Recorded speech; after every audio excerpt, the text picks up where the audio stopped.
Summer traffic is on pace to break all-time records at the tunnels. Phil Lindemann, Krystal, 93 News. Nearly 152,000 vehicles passed through both bores of the Eisenhower Tunnel this weekend, Friday through Sunday, busier than all but one weekend last summer and the fourth busiest of this summer. Average daily traffic this weekend was 50,530 cars. That's nearly equal to the population of Eagle County on the road every day, and 10,000 more cars than the August average last year, a 25% increase. 10 of 11 weekends this summer have surpassed daily averages from last year. At this pace, 2019 will be the busiest summer in history on the I-70 mountain corridor. How much do locals love the Summit County recpath? Take it from Wayne, a Silverthorne cyclist who rides the path 5 to 6 days per week. It's fantastic. I mean, you get good path.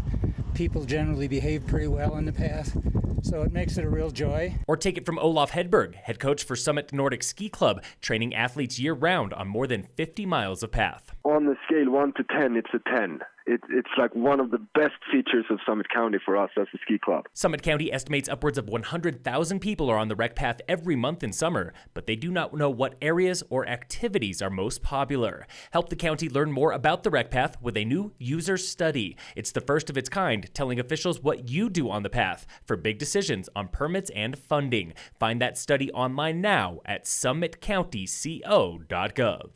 Speaking of the rec path, does it seem like there are more roller skiers than ever this summer? Olaf Hedberg with Summit Nordic sure hopes so. The cool thing I have noticed this summer is that I've actually seen several other people that's not used Summit Nordic Ski Club. How does roller skiing work? First, you use your same poles as in the winter. Then, you use your same boots. Finally, and then the skis are basically like cross-country skis, but they're much shorter and have 2 wheels on them. Athletes use skis for classic and skate training, but why is year-round skiing so important for the Summit Nordic Club? So we are ready when the race starts, and then it becomes a very intense performance season. The rec path is open all summer to e-bikes and all non-motorized travel. Hundreds of mountain bikers are napping now after Stage 2 of the Breck Epic, and they'll need it before tomorrow's big, bad Mount Guyot stage. It's right up there with the longest stages. It sees riders crossing the Continental Divide twice. That was race director Mike McCormick. McCormick, or Mac as they call him, says the Guyot stage is killer, but Thursday's Wheeler stage, up and over the saddle between peaks 9 and 10, might be worse. It's just angry. You know, it has teeth. You got to climb your way all the way up to the top, and then as a rider put it several years ago, you have to climb your way all the way back down. The Epic is 6 stages with 240 miles and 40,000 feet of climbing, all above 9,000 vertical feet. So how much snow did Mac & Co. move to get those trails ready? I think we've cleared 7 slide paths over the past 2 weeks. Mac says variety and single track set the Breck Epic apart from other ultra-endurance races. The Leadville course is mostly mining roads, and ours is more backcountry experience. It's more of a rider's course. Big names on this year's start list are Czech pro Katarina Nash and Colorado native Russ Finsterwall, both competing for a $30,000 prize purse. Watch for riders on trails in and around Breck now through Friday. Most stages start by 8 a.m., wrapping up by 5.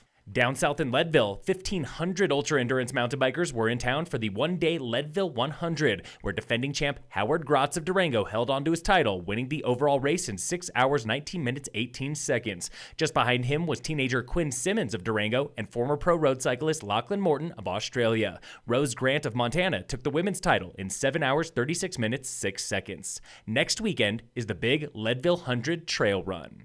Local fire danger is low today with no fire restrictions. In sports, the Rockies open a series with the Diamondbacks today at 6:40. And in local sports, brought to you by American Family Insurance, the Weiss Agency, Saturday was Run the Rockies Trail 10K and Half Marathon on Frisco Peninsula, where 20-year-old Franklin Riley won the men's and overall half marathon. 38-year-old Nicole Mayers took the women's half. The 10K overall and men's title went to 24-year-old Anthony McLean. Just behind him was 30-year-old Jennifer Tetreault for the women's crown and second place overall.